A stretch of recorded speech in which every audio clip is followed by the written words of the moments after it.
ఏమన్నా మళ్ళీ పాకిస్తాన్లో తిరుగుబాటు ఏదైనా జరుగుతుందా? ఎందుకంటే ఇప్పటికే బెలూచ్ రెబల్స్, సింధు రెబల్స్ ఇట్లా రకరకాలైనటువంటి వర్గాలు రీసెంట్గా కూడా బెలూచ్ ప్రాంతంలో పెద్ద ఎత్తున ఘర్షణ వాతావరణం చోటు చేసుకోవడం, పలు ప్రాణాలు కోల్పోవడం, అదే సందర్భంలో వాళ్ళ మీద దాడులు చేస్తూ ఉంటూ పాకిస్తాన్ ప్రకటించడం బెలూచ్ రెబల్స్ మీద.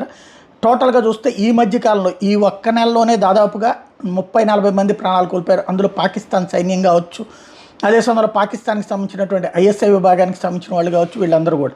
అయితే పాకిస్తాన్ ఏమైనా రిటాలియేషన్ అటాక్స్కి వెళ్తుందా, లేదా మరింత అక్కడ ఏమైనా తిరుగుబాటు పెరుగుతోందా తెలియదు. ఎందుకంటే అమెరికా తాజాగా ఇండియా పాక్ బార్డర్ ఎల్ఓసి అట్లాగే బెలూచిస్తాన్ ఖైబర్ పఖ్తూన్వాలో ప్రాంతంలో ట్రావెల్ వార్నింగ్ ఇచ్చింది. ఆ ప్రాంతాలకు వెళ్ళవద్దని సూచించింది. ఇప్పుడు దాకా జరిగినటువంటి సంఘటనలు దృష్టిలో పెట్టుకుని ఇట్లాంటి సూచన చేసిందా, లేకపోతే కనుక ఇప్పుడు ఏదైనా జరుగుతుందన్నటువంటి ఇన్ఫర్మేషన్తో ఈ సూచన చేసిందా అన్నటువంటిదే అర్థం కావట్లేదు. ఓవరాల్గా పాకిస్తాన్లో అయితే సంథింగ్ ఏదో జరుగుతుందన్నటువంటి విషయం అయితే స్పష్టమవుతుంది.